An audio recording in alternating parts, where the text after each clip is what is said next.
ఈ ప్రభుత్వం అధికారంలోకి వచ్చిన 18 నెలల నుంచి కూడా రైతులను అరిగోసబెడతా ఉన్నారు. ధాన్యం కొనుగోలులో ఈ ప్రభుత్వ వైఫల్యం కొట్టొచ్చినట్టు కనబడతా ఉంది. ఈ సంవత్సరం ఏం చెప్పారు? 70 లక్షల మెట్రిక్ టన్నుల వడ్లు యాసంగి పంటలో కొంటామన్నారు. ఇవాళటికి 40 లక్షల మెట్రిక్ టన్నులు దాటలేదు. రైతులకు దాదాపు 4,000 కోట్ల రూపాయలు బకాయి పడ్డది ప్రభుత్వం. అంటే కొన్నటువంటి వడ్లకు 48 గంటల్లోనే డబ్బులు ఇస్తామని ఉత్తమ్ కుమార్ రెడ్డి గారు ప్రగల్భాలైతే బాగా బలుకుతూ ఉన్నారు. 48 గంటలు కాదు కదా, 10 రోజులైనా కూడా ప్రభుత్వం కొన్న ధాన్యానికి రైతులకు డబ్బులు పడడం లేదు. బోనస్ అయితే దిక్కే లేదు. యాసంగి పంటలో 512 కోట్ల రూపాయలు ప్రభుత్వం బోనస్ కింద రైతులకు చెల్లించాల్సి ఉంది. 512 కోట్ల రూపాయలు కాదు కదా, 5 పైసలు కూడా బోనస్ కింద ఈ ప్రభుత్వం ఇప్పటిదాకా రైతులకు విడుదల చేయలేదు. కొన్నటువంటి ధాన్యానికి కూడా 4,000 కోట్ల రూపాయలు బకాయిలు పడ్డది. మంత్రి గారేమో 48 గంటలు అంటాడు, 10 రోజులైనా ధాన్యానికి డబ్బులు రానటువంటి పరిస్థితి ఉంది. అమ్ముకోవడానికి తిప్పలే, అమ్మిన తర్వాత డబ్బులు రావడానికి కూడా రైతులు ఆ కార్యాలయాల చుట్టూ తిరుగుతూ తిప్పలు పడుతున్న పరిస్థితి ఉంది. కొనుగోలు కేంద్రాలకు వచ్చి కొనుగోలు కేంద్రాల్లో రోజుల తరబడి ఎదురు చూస్తున్నటువంటి పరిస్థితి. ఇవాళ ఒక 4 లక్షల మెట్రిక్ టన్నుల ధాన్యం కొనుగోలు కేంద్రాల్లో రోజుల తరబడి పెండింగ్లో ఉంది. కొన్నటువంటి ధాన్యం 1 లక్ష మెట్రిక్ టన్నులు మిల్లులకు పంపడానికి లారీలు లేక, మిల్లులు దించుకోక 1 లక్ష మెట్రిక్ టన్నులు మధ్యలో మిగిలిపోయింది. అంటే ఎంత ఉదాసీనంగా ఈ ప్రభుత్వం ఉంది, రైతుల పట్ల ఎంత నిర్లక్ష్యంగా ఈ ప్రభుత్వం వ్యవహరిస్తుందనడానికి ఇది స్పష్టమైనటువంటి ఉదాహరణ. అంటే పెట్టుబడి సాయం అందించడంలో జాప్యం. మీకు తెలుసు, వానకాలం రైతు బంధు అయితే గొట్టిండ్రు. యాసంగి రైతు బంధు ఇవాళటికి 3 ఎకరాలకు కూడా వేయలేదు.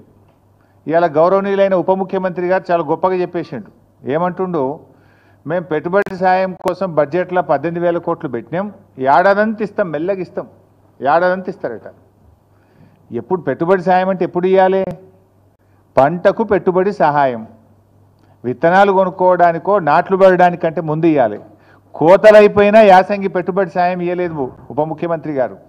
ఇలా ఖమ్మంలో చెప్తున్నాడు ఆయన గారు, మెల్లగా ఇస్తారట. మీరు కాంగ్రెస్ పార్టీ మేనిఫెస్టోలో ఏం పెట్టారు? కేసీఆర్ 10,000 ఇచ్చిండు, మేము 15,000 ఇస్తాం. ఆ 15,000 కూడా పంట సీజన్ ప్రారంభం కాకముందే రైతుల ఖాతాల్లో వేస్తామన్నాడు.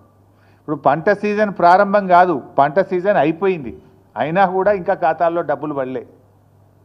ఓడదాటదాకా ఓడమల్లప్ప, ఓడదాటినాక బోడమల్లప్ప. ఇది ఇంకా అసెంబ్లీ బడ్జెట్ స్పీచ్లో చెప్పింది ఈ డైలాగ్ బట్టి విక్రమార్క గారు. ఇది నీకే వర్తిస్తుంది విక్రమార్క గారు.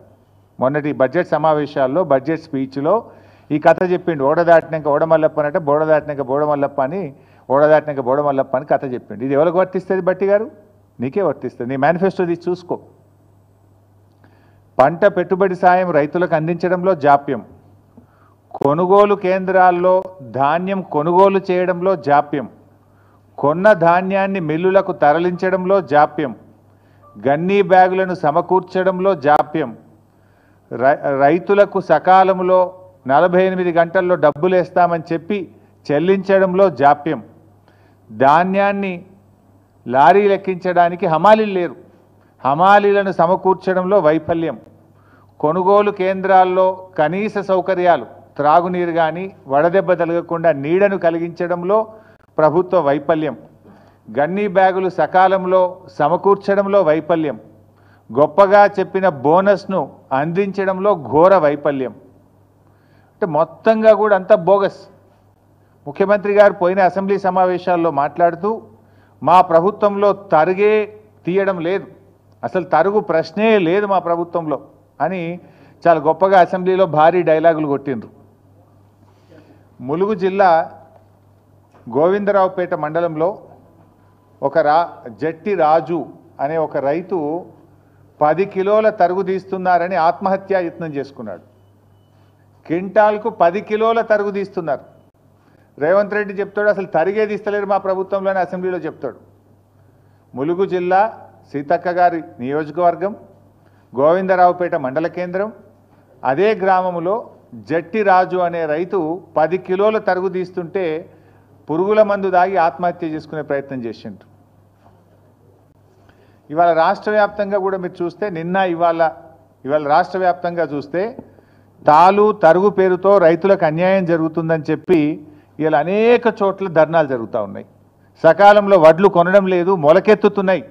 మొన్న నా నియోజకవర్గం ఇరుకోడు గ్రామంలో నేను వెళ్తే వడ్లు వర్షం పడి ప్రభుత్వం కొనకపోవడం వల్ల మొత్తం మొలకలెత్తినాయి. మొలకలెత్తి రైతులు అసలు 600-700 క్వింటాలకు ప్రైవేట్ వాళ్ళకు అమ్ముకుంటున్న పరిస్థితి. అంత దారుణమైన పరిస్థితి క్షేత్రస్థాయిలో ఉంది. ఇవాళ కొనుగోలు కేంద్రంలో కొన్న వడ్లు కూడా సకాలంలో తరలించక సంచులు తడిచిపోతున్నాయి. 3-4 రోజులు కొనుగోలు కేంద్రంలో అసలు వారం 10 రోజులు అవుతుంది. కొన్నాక కూడా 3-4 రోజుల దాకా మిల్లులు దించుకోవడం లేదు. అంటే ఒక్కొక్క రైతు 10 రోజులు ఉంటుండు కళ్ళంలో. వడ్లు తెచ్చినప్పటి నుంచి మిల్లులో దించే వరకు 10 రోజులు పడిగాపులు గాయాల్సి వస్తూ ఉంది. మరి బాయికాడ బర్రేం కావాలి, దుడ్డేం కావాలి, మళ్ళీ వానకాలం వర్షాలు పడుతున్నాయి. వర్షాకాలానికి రైతు సమాయత్తం కావాలన్నా వద్దా? 10 రోజులు పండించిన ధాన్యాన్ని అమ్ముకోవడానికి కళ్ళాల్లో రైతులు వేచి చూడాల్సిన పరిస్థితి ఏర్పడితే ఏంటి? ఎందుకంటే ఇక్కడ వడ్లు ఆరబెట్టడానికి, వడ్లు కొనడానికి వారం రోజులు పడుతుంది. మళ్ళీ లోడ్ అయినాక రైస్ మిల్లులో దించుకోవడానికి 2 రోజులు 3 రోజులు పడుతూ ఉంది. రైస్ మిల్లులో దిగి రైతు సంతకం పెట్టేదాకా అక్కడ ఉండాల్సి వస్తుంది. 10 రోజులు రైతు తాము పండించిన పంట అమ్ముకోవడానికి ఈ ప్రభుత్వంలో ఇబ్బందులు పడాల్సినటువంటి పరిస్థితి ఏర్పడుతూ ఉంది. ముఖ్యంగా ఈ ప్రభుత్వం చాలా విషయాలు చెప్తూ ఉంటారు. మాటలు ఘనం, చేతలు శూన్యం. ఈరోజు కొనుగోలు కేంద్రాల్లో కనీస వసతులు లేకపోవడం వల్ల, నీడ లేకపోవడం వల్ల, త్రాగునీటి వసతి లేకపోవడం వల్ల, రోజుల తరబడి ఎండలో ఉండడం వల్ల పిట్టల్లాగా రైతులు చనిపోతూ ఉన్నారు.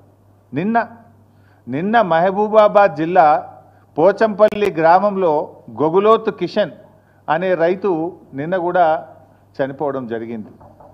ఇలా గొగులోత్ కిషన్ ఎందుకు చనిపోయిండు? రోజుల తరబడి అక్కడ ఉండి గొగులోత్ కిషన్ రోజుల తరబడి ఆ పంట అమ్ముకోవడానికి కొనుగోలు కేంద్రంలో ఉండి తీవ్రమైన వడదెబ్బకు లోనైపోయి గొగులోత్ కిషన్ గారు నిన్న మహబూబాబాద్ జిల్లాలో చనిపోవడం జరిగింది. అదేవిధంగా 15 ఏప్రిల్లో జగిత్యాల జిల్లాలో ధారూరు గ్రామంలో వడదెబ్బ దాకి జలపతి రెడ్డి అనేటువంటి రైతు కొనుగోలు కేంద్రంలోనే వడ్ల కుప్ప మీదనే చనిపోయినటువంటి పరిస్థితి. అదేవిధంగా ఏప్రిల్ 21వ తేదీ మహబూబాబాద్ జిల్లా తొర్రూరు గ్రామంలో ప్రేమలత గారు, మహిళా రైతు, హనుమాన్ల ప్రేమలత గారు మహిళా రైతు వడదెబ్బ తగిలి తొర్రూరులో వారు వడ్ల కుప్ప మీదనే చనిపోయినటువంటి పరిస్థితి.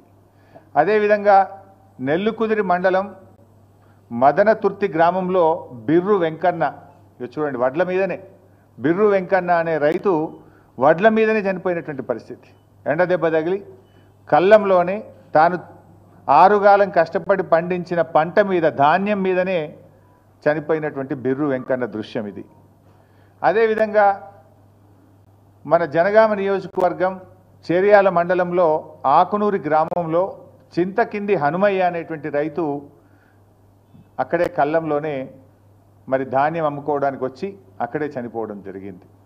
అంటే ఈ రకంగా ధాన్యపు రాశులే సాక్షిగా కొనుగోలు కేంద్రాల్లోనే రైతు మరణాలు జరుగుతూ ఉంటే ఈ ప్రభుత్వానికి చీమ గుట్టినట్టు కూడా లేదు. ఈ మరణాలు సహజ మరణాలు కావు. ఇవి రేవంత్ రెడ్డి ప్రభుత్వం యొక్క నిర్లక్ష్యం వల్ల జరిగినటువంటి మరణాలు. ఈ మరణాలకు రాష్ట్ర ప్రభుత్వమే బాధ్యత వహించాలి. ఈ రైతులకు ఒక్కొక్కరికి 25 లక్షల ఎక్స్గ్రేషియా ఇచ్చి ఆ కుటుంబాలను ఆదుకోవాలని చెప్పి నేను ప్రభుత్వాన్ని డిమాండ్ చేస్తూ ఉన్నా. ఎందుకంటే ఇవి సహజ మరణాలు కావు. ఒక రకంగా చెప్పాలంటే ఇవి ప్రభుత్వ హత్యలు, ప్రభుత్వ నిర్లక్ష్యం వల్ల జరిగినటువంటి మరణాలు. గతంలో బీఆర్ఎస్ ప్రభుత్వం మీద దుమ్మెత్తి పోసినటువంటి కాంగ్రెస్ నాయకులు ఇవాళ ఎందుకో కల్లాల కాడికి పోతలేరు. ఆనాడు బీఆర్ఎస్ ప్రభుత్వంలో అన్నీ చక్కగా జరుగుతుంటే కూడా మా మీద బురద జల్లాలని కల్లాల్లోకి వెళ్ళి నానా యాగి చేసినారు. ఇవాళ ముఖ్యమంత్రి పట్టించుకోడు, మంత్రులు కల్లాల కాడికి పోరు, ఎక్కడ రివ్యూ చేయడానికి